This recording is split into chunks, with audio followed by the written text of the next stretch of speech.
Okay, welcome back everyone. Last session for the day. और फिर से हमारे दूसरा जो सत्र के बाद हम इस सत्र में आए, हम इसलिए हम आपका स्वागत करते हैं। Right. And so we were looking at the work of the Holy Spirit और पवित्र आत्मा के कार्य के बारे में हम देख रहे थे in the New Testament. नए नियम में, And this is just before the Lord Jesus comes on the scene. और यीशु मसीह के आने की पूर्व की बातों को। Right? We looked at so many people like John the Baptist being, the announcement of John the Baptist's life, and Mary and Elizabeth and all these people. Some amazing things. देखते हैं कि यीशु मसीह के आने के पहले पवित्र आत्मा जो यूहन्ना बपतिस्मा देने वाले के जीवन में, मरियम के जीवन में, एलिशबी के जीवन में, जकरिया के जीवन में किस प्रकार, और समौन के जीवन में किस प्रकार काम किया। Yeah. So now we look at John the Baptist, who's prophesying about the Messiah. अब देखते हैं कि जॉन द बपतिस्ट जो यूहन्ना बपतिस्मा दाता आने वाले मसीहा के बारे में बताता है। Okay? This is just before he baptizes the Lord Jesus in और water. देखते हैं कि यीशु मसीह को बपतिस्मा देने के पहले, And we see this in Matthew chapter 3 and verse 11. और मत्ती रचित सुसमाचार उसका 3 अध्याय 16 पद में हम देखने पाते हैं। Right. So can somebody read please Matthew chapter 3 and verse 11. कोई एक जन पढ़े मत्ती रचित सुसमाचार उसका 3 अध्याय 16 पद। मैं तो पानी से तुम्हें मन फिराव का बपतिस्मा देता हूँ, परंतु जो मेरे बाद आने वाला है वह मुझसे शक्तिशाली है, मैं उसकी जूती उठाने के योग्य नहीं। वह तुम्हें पवित्र आत्मा और आग से बपतिस्मा देगा। Okay, so he says that he referring to the Lord Jesus, he says he who comes after him, he will baptize with the Holy Spirit and with fire. और वो वहां पर देखते हैं यीशु मसीह को बपतिस्मा देने के पूर्व वो कहता है कि वो तुम्हें पवित्र आत्मा का बपतिस्मा देगा। Okay, so in baptizing with water, which means to immerse completely, John the Baptist was doing that. और जब वो यूहन्ना बपतिस्मा दाता उस काम को जो पूरा कर रहा था, जो मन फिरा रहे थे, मन फिराव का बपतिस्मा लोगों को दे रहा था। Right? And John is saying that the Lord Jesus is going to give this baptism, but it's a different baptism. It's the disciple or the follower of Jesus is going to be immersed in the Holy Spirit. अब यहाँ पर ये यूहन्ना बपतिस्मा देने वाला कहता है, जो आने वाला है, जो यीशु के बारे में कहता है कि वो ये जो बपतिस्मा जो मैं दे रहा हूँ, मन फिराव का बपतिस्मा तुम्हें दे रहा हूँ, लेकिन जो आने वाला है वो एक अलग बपतिस्मा वो तुम्हें देगा। So he says with the Holy Spirit and with fire. और वो पवित्र आत्मा का आग के द्वारा, वो आत्मा के द्वारा। Right? And what is this fire? वो आग क्या है? He's talking about it in verse 12. और 12वां पद में हम देखते हैं how it's a cleansing work, how it's a renewing work. और वहां पर एक वो साफ करने की बात है, वहां पर एक परिवर्तन की बात को हम देखते हैं। And it's also a work of judgment, which he और mentions there. वहां पर न्याय के बारे में बताया गया है। Okay, so we see all this, and let's move on to the work of the Holy Spirit in Jesus' life. अब देखेंगे यीशु मसीह के जीवन में पवित्र आत्मा का कार्य। Okay, so we in the same chapter, Matthew chapter 3. और मत्ती रचित सुसमाचार उसके 3 अध्याय में हम देखने पाते हैं। We see in verse 16. 16 पद में John the Baptist baptizes the Lord Jesus. और यीशु मसीह को यूहन्ना बपतिस्मा दाता बपतिस्मा देता है। And as he comes out of the water, जैसे ही वो पानी से बाहर आता है, they see the heavens open. देखते हैं कि स्वर्ग उसके लिए खुल जाता है And the Holy Spirit coming upon the Lord Jesus. और पवित्र आत्मा यीशु पर उतर आ जाता है। And the Bible says that he descended, the Spirit of God descended like a dove and alighted upon him. और वह उसके ऊपर देखते हैं कि आकाश खुल जाता है और परमेश्वर की आत्मा कबूतर के समान उसके ऊपर उतर आती है। Soon after that, we see in the next chapter that he was led by the Spirit to be tempted by the devil. और उसके बाद हम देखते हैं कि वो यीशु आत्मा के द्वारा जंगल में जाता है और शैतान के द्वारा उसकी परीक्षा होती है। You know, we read about this in Luke chapter 4 as well.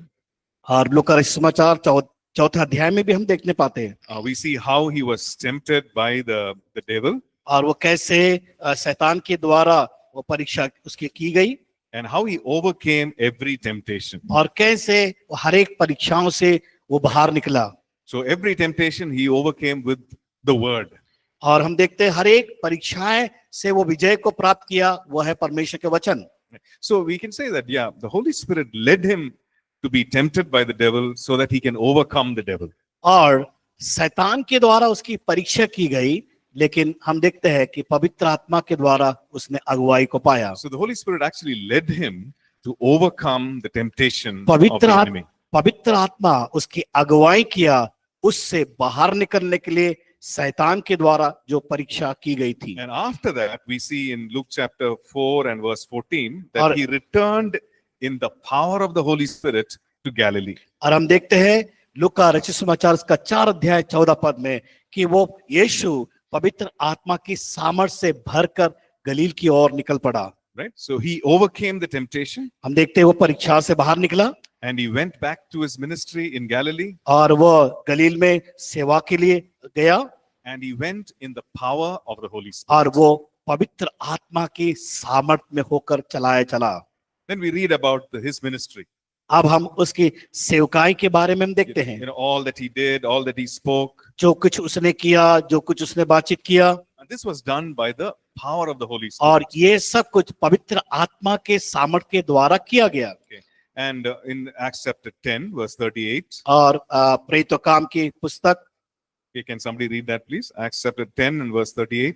और प्रेरितों काम 10 अध्याय उसका 38 पद। परमेश्वर ने किस रीति से यीशु नासरी को पवित्र आत्मा और सामर्थ से अभिषेक किया, वह भलाई करता और सबको जो शैतान के सताए हुए थे अच्छा करता फिरा, क्योंकि परमेश्वर उसके साथ था। Okay, it says that God anointed Jesus of Nazareth. परमेश्वर ने यीशु नासरत का अभिषेक किया, Right? So with the Holy Spirit power, पवित्र आत्मा के सामर्थ के द्वारा, he went about doing good. और वो अच्छे कामों को करने की। So the ministry of the Lord Jesus is about doing good. और यीशु मसीह की जो सेवकाई थी बड़ी अच्छी सेवकाई थी। Right? He healed people. उन्होंने लोगों को चंगाई दिया, He forgave. उन्हें क्षमा किया, Right? He restored. उसने छुटकारा दिया, Right? And there were some supernatural, miraculous things that he did even with the food. और देखते हैं कि अलौकिक आश्चर्य कर्म को उसने किया लोगों को He- भोजन देने के द्वारा, He cast out demons and powers of darkness. और अंधकार की शक्ति और दुष्ट आत्मा की शक्ति को उसने निकाला। And all that, the Yes. Bible says, is good. ये बाइबल में देखते हैं ये सब कुछ अच्छा है, It says he went about doing good. और उसने अच्छे काम के लिए अपने आप को आगे बढ़ाया। And how did he do that? He did it by the power of the Holy वो Spirit. कैसे उसने किया? पवित्र आत्मा की सामर्थ में होकर। Now we might have a statement, we might have a question saying, hey, that is Jesus. So it's natural for him to do that. और हमारे अंदर ये प्रश्न आता भी है, हाँ वो तो यीशु मसीह था, उसने वो एक साधारण तौर से उस काम को किया, After all, he's the Son of God क्योंकि वो परमेश्वर का पुत्र था, and he is God. वो परमेश्वर था, So he can do all these things. वो ये सब कुछ काम कर सकता है। Right. But the thing is, the Bible is very clear लेकिन बाइबल इस बात से स्पष्ट है that whatever he did on the earth, he did by the power of the Holy Spirit. जो कुछ यीशु मसीह ने इस पृथ्वी पर किया वो सब पवित्र आत्मा की अगुवाई में होकर किया। Okay. So what happened when he came and walked on the earth? और क्या हुआ जब यीशु मसीह इस पृथ्वी पर चला फिरा और लोगों के साथ रहा? Okay. Did he come and walk as God? Did he minister as God, क्या- omnipotent? क्या वो लोगों के बीच में जिस प्रकार चला, क्या वो परमेश्वर स्वयं होकर चला? वो See, not for a minute did he stop being God. और वहां पर एक भी ऐसा समय नहीं था कि वो परमेश्वर में होकर चला। But we also know that he was fully God and yet he was fully man, fully और human. हम जानते हैं कि वो पूर्ण परमेश्वर था और पूर्ण मनुष्य था। But then the Bible says in Philippians chapter 2, और बाइबल बताती है फिलिपियों की पत्री 2 अध्याय, and this is something very important that we need to understand. और इस बात को हमें बड़े अच्छी रीति से समझना है। Philippians chapter 2 and verse 5, 2 अध्याय उसका 5 पद, verse 7, उसका 7वां पद, it says, he made himself of no reputation, taking the bond servant, and coming in the likeness of men. 7वां पद को पढ़े। वर्ण अपने आप को ऐसा शून्य कर दिया और दास का स्वरूप धारण किया और मनुष्य की समानता में हो गया। right? It says he made himself, उसने अपने आप को बनाया, made himself of no reputation. उस अपने आप को उसने शून्य कर दिया। And the Greek word used there, it means to empty oneself, और ग्रीक जो शब्द है उसमें हम देखते हैं खाली करना। right? Like I said, he continued to be God, और वो पूर्ण परमेश्वर था, but when he walked on the earth, जब वो इस पृथ्वी पर चल रहा था he emptied himself. और उसने अपने आप को शून्य कर दिया। He made himself of no reputation. और उसने अपने आप अपने उस सम्मान उसने अपने आप को शून्य कर दिया लोगों के सामने, Because he walked in a human body. क्योंकि वो पूर्ण मनुष्य के रूप में इस धरती पर चला। And when he walked on the earth, जब वो इस धरती पे चल रहा था, he was hungry. उसे भूख लगी, He was thirsty, उसको प्यास लगी। right? In fact, he met the woman at the well and he said, "Give me some water." और जब वो हम देखते हैं कि उस स्त्री से जो कुएं के पास उसकी मुलाकात हुई, उसने कहा मुझे पानी दो मेरी प्यास बुझाने के लिए। He was tired, he slept, और वो थक गया और आराम भी किया। right? In fact, he was in pain when he was tortured and when he was beat upon. और He हम was in pain. देखते हैं कि कई बार वो सताया गया, उसको मारा। So we know that on the earth, he actually made himself or emptied himself of omnipotence and omniscience. और हम देखते हैं कि उस धरती पर रहने के बावजूद ही यीशु मसीह ने अपने आप को सर्वज्ञानी और सर्वपरि या सर्व उपस्थिति परमेश्वर जो सर्वशक्तिमान है, उसने अपने जीवन के द्वारा उस बात को उसने प्रकट किया। Okay, are we understanding this? आप बात को समझ रहे हैं? Right? Because it has deeper meaning for us as believers. और ये हम विश्वासी होने के नाते हमारे लिए ये बड़े एक गहरा अर्थ हमारे जीवन में होता है। Because to understand this, we will understand the ministry of the Holy Spirit in a believer's life. और हमारे विश्वासी जीवन में अगर उन बात को समझना है कि पवित्र आत्मा का कार्य किस प्रकार हमारे लिए करता है। Okay. I'm sure that many times we encounter this word glory in the Bible. कई बार हम परमेश्वर के उस वचन का सामना करते हैं, वो शब्द है महिमा, Glory of God. परमेश्वर की महिमा। We sing about it and we worship God and say, God, to God be the glory. और कई बार हम गीतों गाते हैं कि प्रभु परमेश्वर आपकी महिमा हो, परमेश्वर आपकी महिमा हो। So what is this glory? ये महिमा का मतलब क्या है? The Greek word for glory is doxa. और जो ग्लोरी जो ग्रीक शब्द में डॉक्सा नाम शब्द से आया हुआ है। It means who God is and what he does. और इसका मतलब यह है परमेश्वर कौन है, वो क्या कर सकता है या क्या प्रकट कर सकता है। So when we say, God, show me your glory, जब हम कहते हैं कि परमेश्वर आपकी महिमा को दिखाइए, like Moses said, Lord, show me your glory. और जिस प्रकार मूसा ने कहा परमेश्वर आपकी महिमा को दिखाइए, So he was just saying, Lord, show me who you are and what you can do. और वो कहता कि परमेश्वर आप कौन है कि मैं कर सकूं, आप जो कर सकते हैं। Yeah? So that is the glory of God. वो है परमेश्वर की महिमा। So just remember that. Glory means who God is and what he does. महिमा का जो अर्थ है परमेश्वर कौन है और वो क्या करता है और उसका प्रकटीकरण क्या है। So now when the Lord Jesus walked on the earth, जब यीशु मसीह इस धरती पर चला, okay, in John chapter 1 and verse 14, we see this word glory. और John chapter 1, यूहन्ना verse 14. समाचार उसका पहला अध्याय उसका 14 पद में हम उस परमेश्वर के पुत्र की महिमा के बारे में सुनते हैं। Okay, it says, the word became flesh and dwelt among us. देखता है कि वो वचन देहधारी हुआ और हमारे बीच में डेरा किया। Okay, what is he referring to?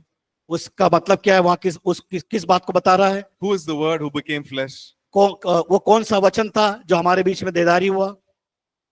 The Lord Jesus. यीशु मसीह के बारे में। Yes. So it says the word became flesh and dwelt among us. और वो वचन देहधारी हुआ और हमारे बीच में डेरा किया। And he says we beheld his glory, or we saw his glory. हमने उसकी महिमा को देखा।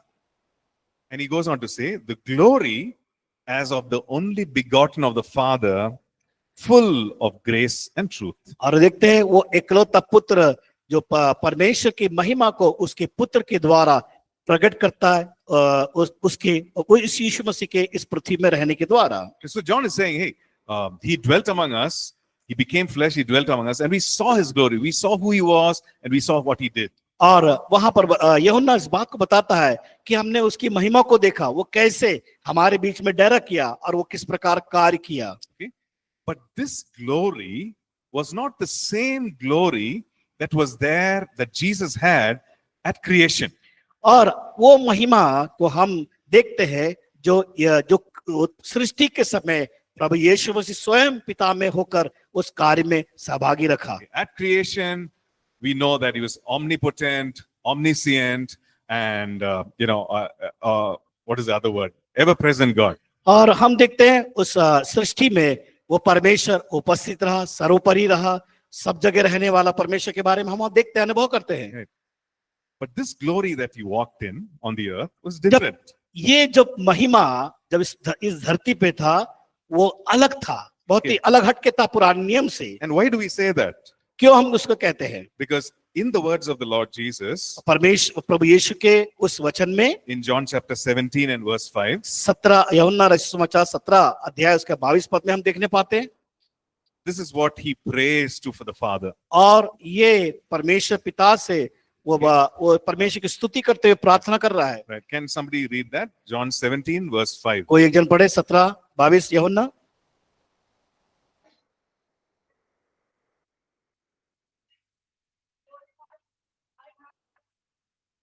Yeah. Someone in Hindi also, please. अब हे पिता, तू अपने साथ मेरी महिमा उस महिमा से कर जो जगत की सृष्टि से पहले मेरी तेरे साथ थी। Okay, just look at that verse. Let's read it slowly. It says, Father, glorify me together with yourself, with the glory which I had with you before the world was. और यहाँ पर हम देखते हैं वो महिमा जो तूने मुझे दी मैंने उन्हें दी कि वैसे ही एक ही हो जैसे कि हम एक हैं। Right? So which means that on the earth, the Yes. glory with which he walked in was different from the glory which he had before the world was. हम देखते हैं कि जब सृष्टि के पहले जो महिमा उस समय थी और अभी जो यीशु स्वयं पृथ्वी पर ये महिमा उससे हटकर है। Right? So we need to understand this. हम इस बात को समझना बहुत जरूरी है। And as we go further, we'll understand why this is important for us. और जब हम आगे बढ़ते हैं इस बात को जानना है ये हमारे लिए क्यों जरूरी है। Okay?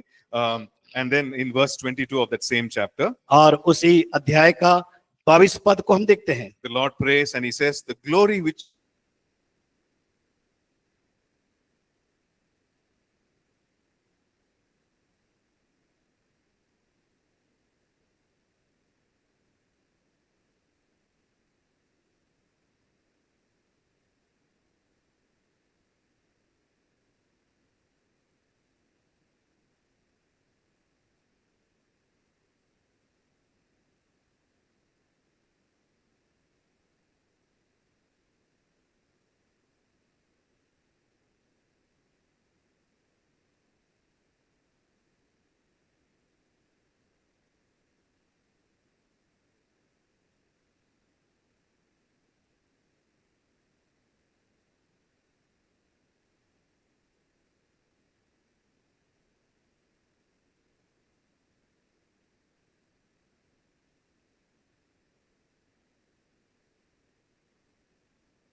Hey, hi everyone. Sorry, we just lost your connection a little bit. I think. Can you hear us now? Yeah, can you just put a thumbs up if you can see and hear, please? Okay, great, fine. Okay, so we're talking about the glory of God. So the Lord Jesus is praying to the Father, and he's saying, Lord, the glory which you gave me, I'm giving them. I'm giving the disciples. हम परमेश्वर की महिमा के बारे में देख रहे हैं और यीशु मसीह वहां अपने चेलों से कहता है वो महिमा जो तूने परमेश्वर पिता से कहता है वो जो तूने महिमा दी मुझे दी है उन्हें दी है कि वैसे ही एक हो। Right? So What is the glory of God? परमेश्वर की महिमा क्या है? Okay, last row over there. आखिरी के वो लाइन बताएं। Maroon shirt. अब आप बताइए। ये महिमा क्या है? परमेश्वर की महिमा क्या है? क्या बोले? नहीं, आप नहीं है, आप नहीं है। हाँ, आप बैठिए। आप बैठो, आप बता। आज आप भी बोल रहे हैं। Tell me, brother. आराधना करना महिमा। नहीं, God's glory is who God is and what He does, right? परमेश्वर की महिमा है वो जो करता है, वो कौन है और वो क्या करता है। So who He is and what He does, we refer to it as the glory of God. और वो है परमेश्वर की महिमा जो प्रकटीकरण करता है, वो कौन है और वो क्या करता है। Right? And we see that the Lord Jesus emptied Himself और यीशु मसीह ने अपने आप को खाली किया of the glory that He had before creation, उस सृष्टि के पहले जो महिमा उसमें पाई जाती थी। and He walked on the earth and He ministered on the earth. और जब वो इस धरती पर रहकर जो चला So what He did and who He was और वो उसने क्या किया और उसने क्या करके दिखाया was different from what He had when before creation. और उसने जो कुछ इस धरती पर किया बहुत ही अलग हटके था जो पुराने नियम में सृष्टि के समय हम देखते हैं। Okay? So John chapter 2 and verse 11 talks about the glory. और यूहन्ना सुसमाचार उसका 2 अध्याय उसका 11 पद में बताया परमेश्वर की महिमा के बारे, पुत्र की महिमा के बारे में। So can somebody read John chapter 2 and verse 11 please? 2 का 11 पढ़े। यीशु ने गलील के काना में अपना यह पहला चिन्ह दिखाकर अपनी महिमा प्रकट की और उसके चेलों ने उस पर विश्वास किया। Okay, so it's talking about the wedding at Cana where He made the water into wine, and it says here this beginning of signs He did and manifested, which means put on display. और हम देखते हैं कि यीशु मसीह जब गलील के काना में था उसने पहला चमत्कार वहां पर किया परमेश्वर की महिमा को प्रकट करने के लिए। Right. So He manifested His glory and the disciples believed in Him. और परमेश्वर की महिमा को चेलों के बीच में उस दिखाया करके प्रकट किया ताकि चेले लोग विश्वास कर सके। So all these signs and wonders and everything that He did, He's referring to it as the glory, His glory. जो कुछ हम देखते हैं यीशु मसीह के द्वारा आश्चर्य कर्मों को करते हुए और अद्भुत कामों करते हुए, वो ये इसलिए कि वो परमेश्वर की महिमा को प्रकट कर सके। Okay, so we need to understand that this is something what we can call as the sonship glory that He walked in. हम इस बात को हम बताते हैं कि वो इस बात को प्रकट करता है कैसे वो पुत्रत्व को अपने जीवन के अंदर हम प्राप्त कर सकते हैं। Now, why is this important for us to understand? मुझे और आपको क्यों समझने वाली बात है? Why is it important for us to know that Jesus did what He did on the earth by the power of the Holy Spirit? और हम इस बात को समझते हैं कि प्रभु यीशु मसीह ने पवित्र आत्मा की सामर्थ के द्वारा वो कार्य को किया ताकि हम और अधिकाय से परमेश्वर की महिमा को जान सके और उसे समझ सके। There are several verses that say that He did what He did by the power of the Holy Spirit. और हम देखने पाते बहुत से वचन है कि उसने पवित्र आत्मा के द्वारा यीशु मसीह ने पवित्र आत्मा के द्वारा कार्यों को किया। And we need to be sure of that. और उसके लिए हम उसके लिए क्या बोलना सहमत होना चाहिए उस बातों से। For example, Luke chapter 4 verses 17 and 18. लेकिन हम जैसे वचन में देखते हैं लूका 4 अध्याय उसका 17 पद। The Lord Jesus is in the synagogue and he reads from the book of Isaiah. और जब वो मंदिर में था उसने यशायाह की पुस्तक में से पढ़ा। And he reads and he says, verse 18 says, the Spirit of the Lord is upon me because He has anointed me. And he goes on to say all the things that He's anointed to do. और वहां पर हम वो देखते हैं कि पढ़ते हुए कि वो परमेश्वर का आत्मा मुझ में है कि परमेश्वर की महिमा मेरे द्वारा वो हो सके। Okay. Now you read verse 18 and then you tell me what are the different things that He is anointed to do. और यहाँ पर बताए क्या अंतर है कि प्रभु यीशु मसीह को कार्य करने के लिए दिया लूका रचित समाचार 4 अध्याय 18 पद के अनुसार। Like उस बात को पढ़े आप। So Luke chapter 4:18, read silently to yourself. अब आप अपने आप में उसको पढ़े लूका रचित समाचार 4 अध्याय 18 पद। Okay. And I'll ask you, what are those things that He has come to do because of the anointing? What is He anointed to do? और मैं बाद में पूछूंगा कि वो यीशु मसीह ने वो अभिषेक को पाया क्या करने के लिए। लूका 4 अध्याय 18 पद, आप सब अपने मन में पढ़े। किस काम को करने के लिए वो अभिषेक किया गया?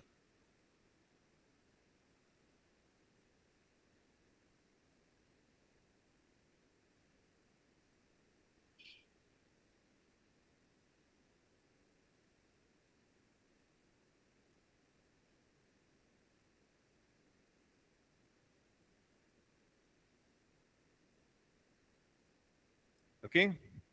समझ में आ गया? पढ़ लिया आपने? Okay. So what did the Lord Jesus do? Because he was anointed by the Holy Spirit. और वो पवित्र आत्मा के द्वारा अभिषेक किया गया कौन से काम को करने के लिए? Because he read these verses and he said, today this is fulfilled in your hearing. और वहां पर देखते हैं कि प्रभु का आत्मा मुझ पर है और वो पढ़ाई पढ़ता है इसलिए कि उसने कंगालों को सुसमाचार सुनाने के लिए verse मेरा 20. अभिषेक किया। Verse 21. 20. 21, he says, today the scripture is fulfilled. तब वो उस 21 पद में तब उसने उनसे कहा, आज ही ये लेख तुम्हारे सामने पूरा हुआ। Okay. So, yeah. So what did he say that the Spirit of the Lord has anointed him to do? Okay. Anybody from here? Any one thing? क्या बता सकते हैं आप लोग क्या करने के लिए? In verse 18, what do you see? 18 पद में आप क्या देखते हैं कि उसके आत्मा उसके ऊपर Yeah. उंडेला गया? Okay. To share the good news. Okay. सुसमाचार सुनाने के लिए। What else? आप क्या बताते हैं? Huh? छुटकारा, deliverance? Okay. To give recovery of sight to the blind. Okay. अंधों को दृष्टि देने के लिए और Okay. Huh? इसके लिए बंदियों को। Okay. To set liberty to the captives. Okay. Anybody from the back? और पीछे? Correct. But when you read that verse 18, what has he been anointed for? 18 वचन के अनुसार यीशु मसीह के किन कामों के लिए अभिषेक किया गया? What do you say, Abby? Yeah, to release those who are in prison, who are Prison. captive in prison. Yeah. And you said something? To deliver the demon Demon possessed. possessed. Is it mentioned there? Okay, it says to set at liberty those who are oppressed. Okay, we're just looking exactly at that verse and saying, बंदियों को what is it? छुटकारे के लिए और Okay, what else? कुचले को छुड़ाऊं? To heal the broken hearted. जो टूटे हृदय जिनके हैं उनको चंगाई देने के लिए। Right? So he says, वो कहता है, he reads this verse, उस वचन को पढ़ता है and the Lord Jesus says, this is fulfilled. और उसने कहा ये पूरा हुआ है। So what happened before this? He was actually anointed by the Holy Spirit. इसके पहले क्या हुआ? वो पवित्र आत्मा के द्वारा अभिषेक को पाया। Verse 19, to proclaim the acceptable year of the Lord. So he's talking about this dispensation of grace. If you notice Isaiah 61:1, he doesn't talk about the vengeance of the Lord. So acceptable year of the Lord, this dispensation of grace. So he's talking about that. और वो अनुग्रह के वर्ष के बारे में बताता है। Right? Okay. Yeah. So he says this, he reads this, and he says that today this is fulfilled. और वो पढ़ता है और कहता है ये पूरा हुआ है। Right? And before this, he was actually anointed by the Holy Spirit. इसके पहले वो आत्मा के द्वारा उसका अभिषेक किया गया। He overcame the temptation वो परीक्षा से बाहर निकाला गया and he returned in the power of the Holy Spirit. और पवित्र आत्मा की सामर्थ से वो परिपूर्ण किया गया। And then he says, this is what I came to do. और उसने वहां पर कहता है कि मुझे इस काम के लिए अभिषेक किया या बुलाया गया है। Right? So all this he did by the power of the Holy Spirit. जो कुछ उसने किया सब कुछ पवित्र आत्मा की भरपूरी में सामर्थ के द्वारा किया। And now, if you look at John chapter 14, और वहां पर यूहन्ना उसका 14 अध्याय को हम देखते हैं the Lord Jesus is saying something which और is यीशु मसीह यहाँ पर बातों को कहते हैं which seems unbelievable, जो अविश्वास का है, which seems amazing. और जो कि अद्भुत है। Right? John chapter 14 and verse 12. यूहन्ना 14 उसका 12 पद। He says, Assuredly, I say to you, he who believes in me, the works that I do, he will do also, and greater works than these he will do because I go to my Father. मैं तुमसे सच सच कहता हूं, जो मुझ पर विश्वास रखता है, ये काम जो मैं करता हूं वो भी करेगा, पर इनसे भी बड़े काम करेगा, क्योंकि मैं पिता के पास जाता हूं। Right? So he's saying, I'm going to the Father. मैं पिता के पास जाता हूं, I'm going to send the Holy Spirit. मैं पवित्र आत्मा को भेजूंगा। And he who believes in me, जो कोई मुझ पर विश्वास करता है, the work that I am doing, जो काम मैंने किए है he will do. वो तुम करोगे। And sometimes we wonder, Lord, how can that be? और कई बार हम पूछते हैं अपने में कि मैं कैसे कर पाऊंगा। You are Jesus. आप यीशु मसीह थे, You created the heavens and the earth. आपने स्वर्ग और पृथ्वी का निर्माण किया, It's easy for you to do this. आपके लिए बड़ा आसान था करने के लिए। But how can you turn around and look at me, a human being, and say, you will also do it? और हम तो मानव है, कैसे आप बोल सकते हैं कि आप लोग कर सकते हैं करके। Right? We can ask the Lord that question. कई बार हम भी इस प्रकार प्रश्न को करते हैं या पूछते भी हैं। But when we understand जब हम समझ लेते हैं, that when he walked on the earth, जब वो इस धरती पर चला, he emptied himself of that glory, उसने अपने आप को शून्य कर लिया उसकी महिमा के लिए, and he did what he did by the power of the Holy Spirit. और जो कुछ उसने किया पवित्र आत्मा की सामर्थ में भरपूरी में होकर किया। And that is why he can look to you and I and say, you will do the same things. इसलिए वो हमारी ओर दृष्टि करके कहता है कि तुम भी उस काम को कर सकते हो। Why can he say that?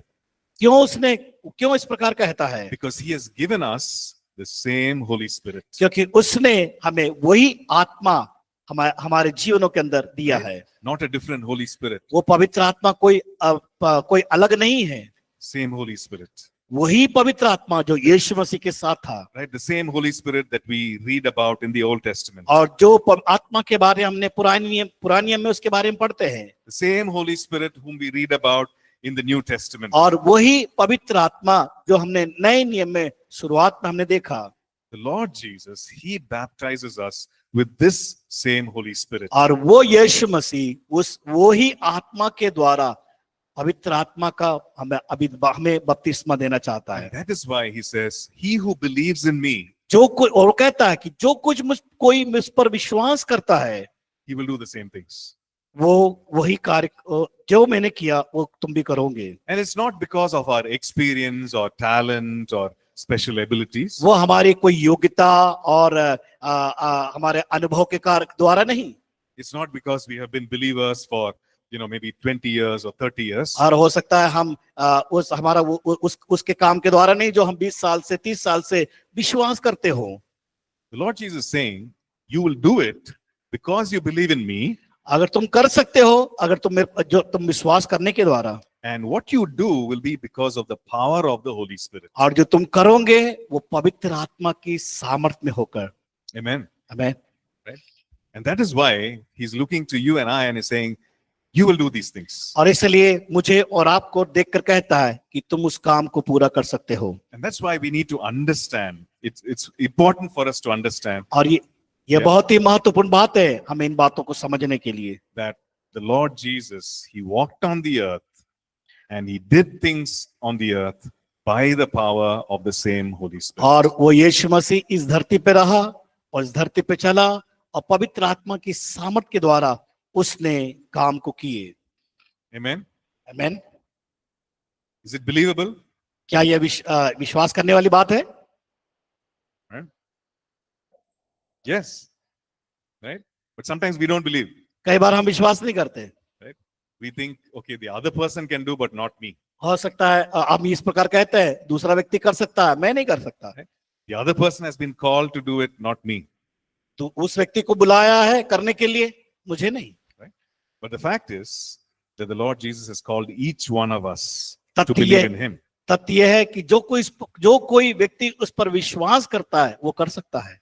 And if we believe in him, he has poured out his Holy Spirit in us. जब हम विश्वास करते हैं वो पवित्र आत्मा हमारे ऊपर उंडेलता है। And he says, this is what you can do. This is what I want to do through you. और यीशु मसीह कहता है, मैं जो चाहता हूं तुम्हारे द्वारा उस काम को पूरा कर सके। Right? आमीन। Okay. Any questions here? कोई प्रश्न?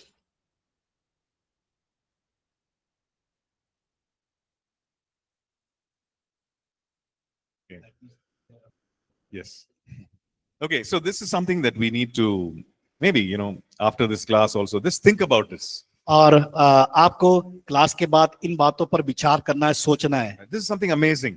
ये बड़ा एक अद्भुत बात है It changes the way, जो वो हमें हमें हमें बदलने का प्रयास करता है उस रास्ते पे चलने के लिए। right? It changes the way you look at yourself. हम उस चीज को, अपने आप को देखें कि वो क्या चाहता है कि हम उस रास्ते को बदले और चले। Right? Because it gives us an understanding of how the Lord Jesus looks at each one of us. और वो चाहता है कि हम समझे कि प्रभु यीशु मसीह हमारे अंदर किस प्रकार रहता है और कार्य को करता है। He's not saying, okay, these people are useless, they're good for nothing. He's not saying that. वो इस प्रकार नहीं कहता ये बेकार के लोग हैं, ये कर नहीं सकते, इस प्रकार वो उसकी धारणा नहीं है। I know he's saying that these are my representatives. और वो कहता है ये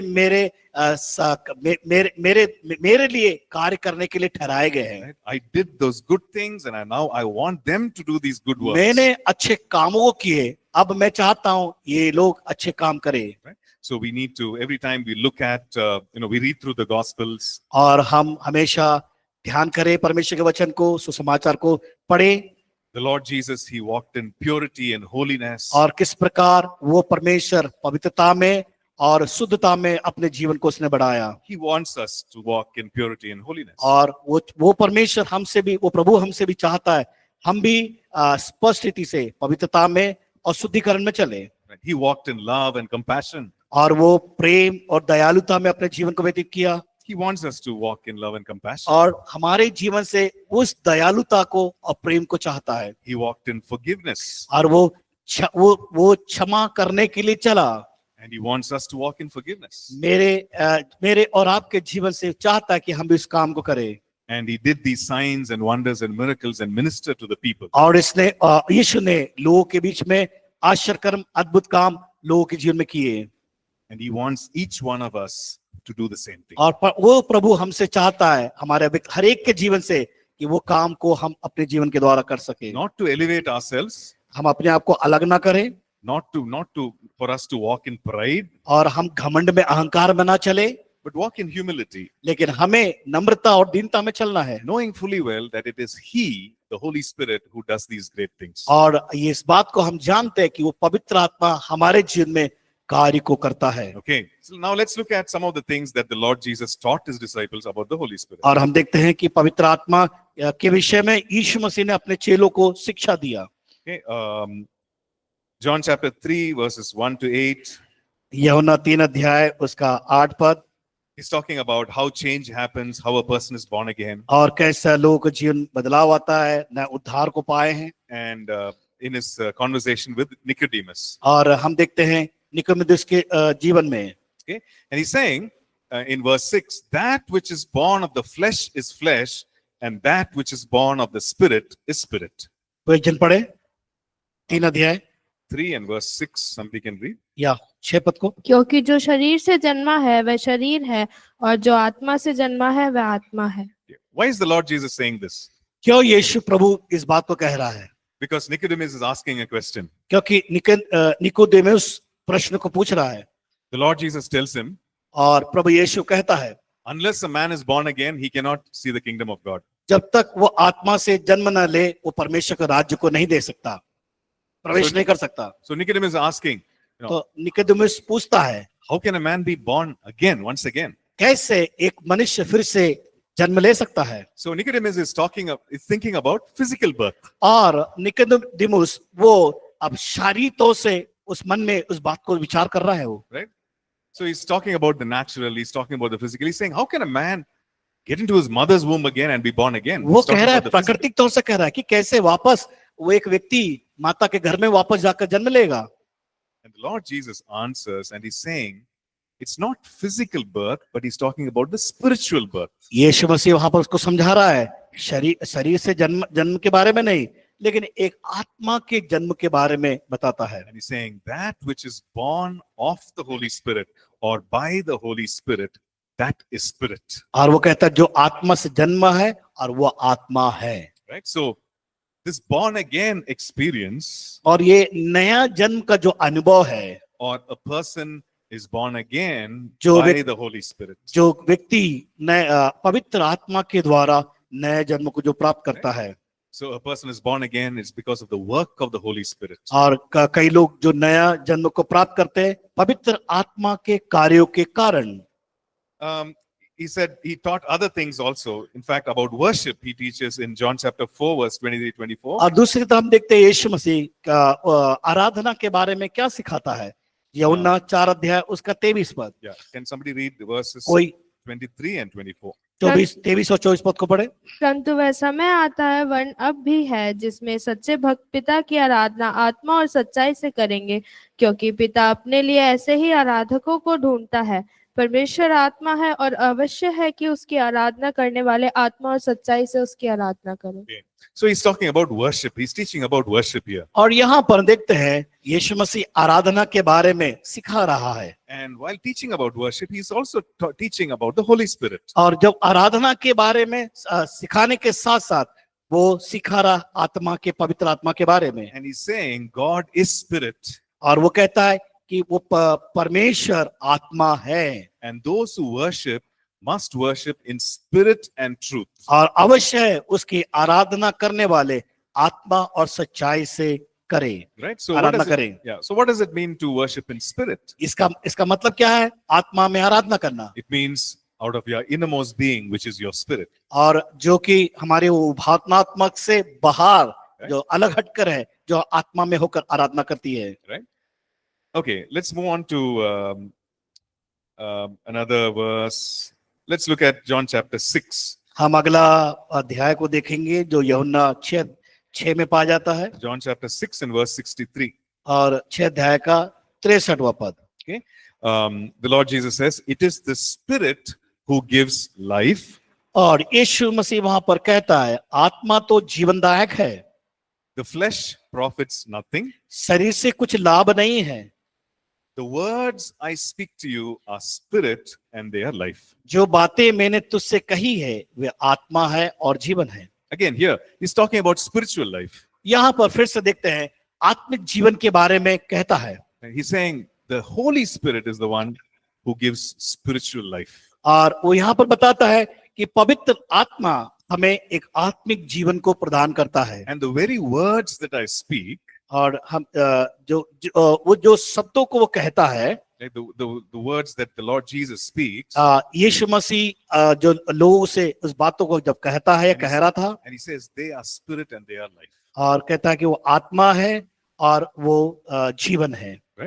So these are some things, there are many other verses, you can go through them. और हम दूसरे वचनों में भी हम देखते हैं और हम उसको देखने पाएंगे। And, he's teaching about the Holy Spirit. और वो पवित्र आत्मा के बारे में इन वचनों में हमें सिखाता है। And, we looked at chapter 15, where he teaches about the Holy Spirit being the comforter. और 15 अध्याय में हम जब देखते हैं कि वो पवित्र आत्मा हमारे लिए एक सांत्वना देने वाला एक सहायक के रूप में है, Right? How he is the helper. वो कैसे हमारी सहायता करता है।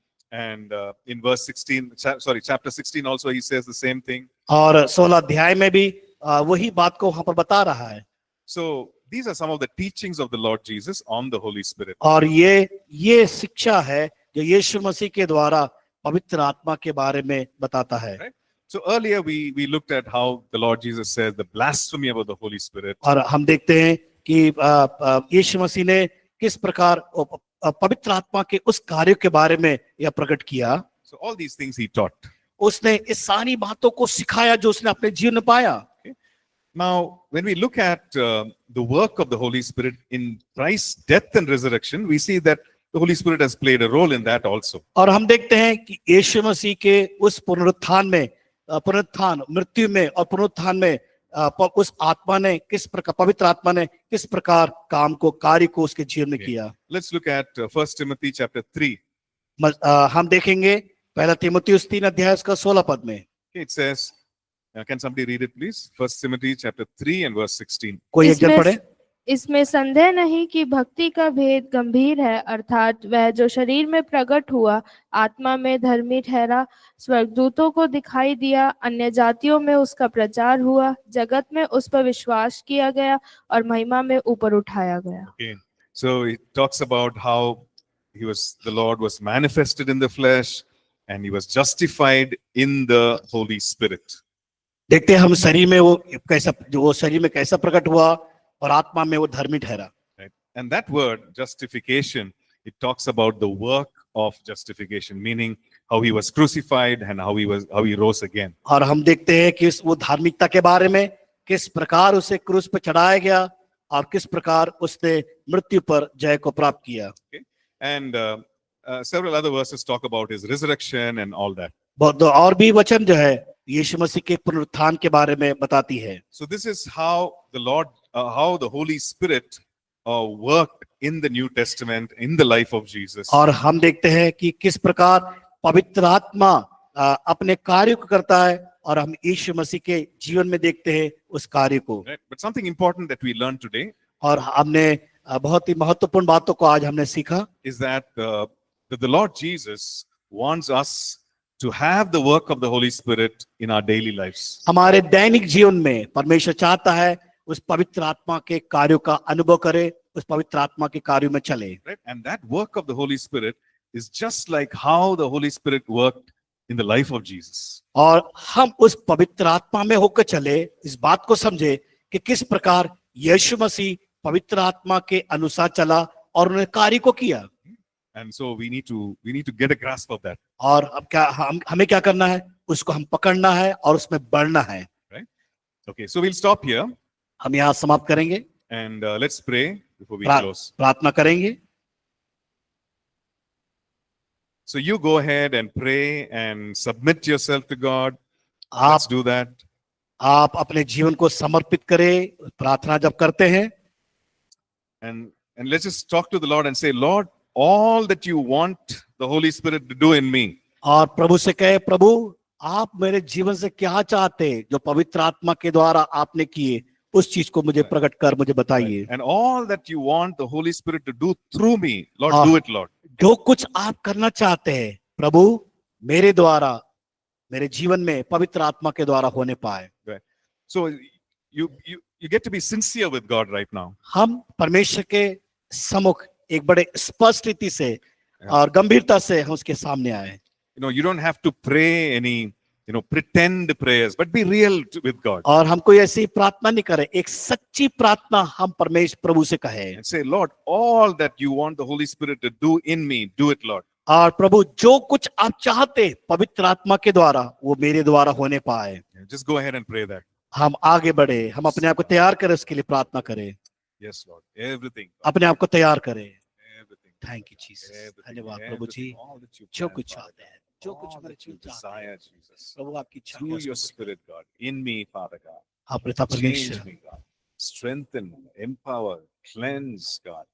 Yes, Lord. Revive, renew, God. Build, establish, Jesus. Everything, Father God. Everything, Lord. Everything God, in me, God.